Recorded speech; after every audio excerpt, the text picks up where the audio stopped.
ఈరోజు ఉగాది పండుగ కాబట్టి మనం సాధారణంగా పంచాంగ శ్రవణాన్ని చేస్తూ ఉంటాం.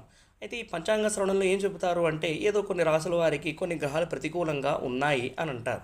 అంటే గ్రహం ఎందుకు ప్రతికూలంగా ఉంటుంది అంటే గ్రహము అంటే అర్థం ఏమిటి అంటే పీడించుకు తినేది అని అర్థం. ఎందుకు ఆ గ్రహాలన్నీ పీడించుకు తింటాయి అంటే పరమాత్మ ఆ విధంగా నియామకం చేయించాడు వాళ్ళందరినీ.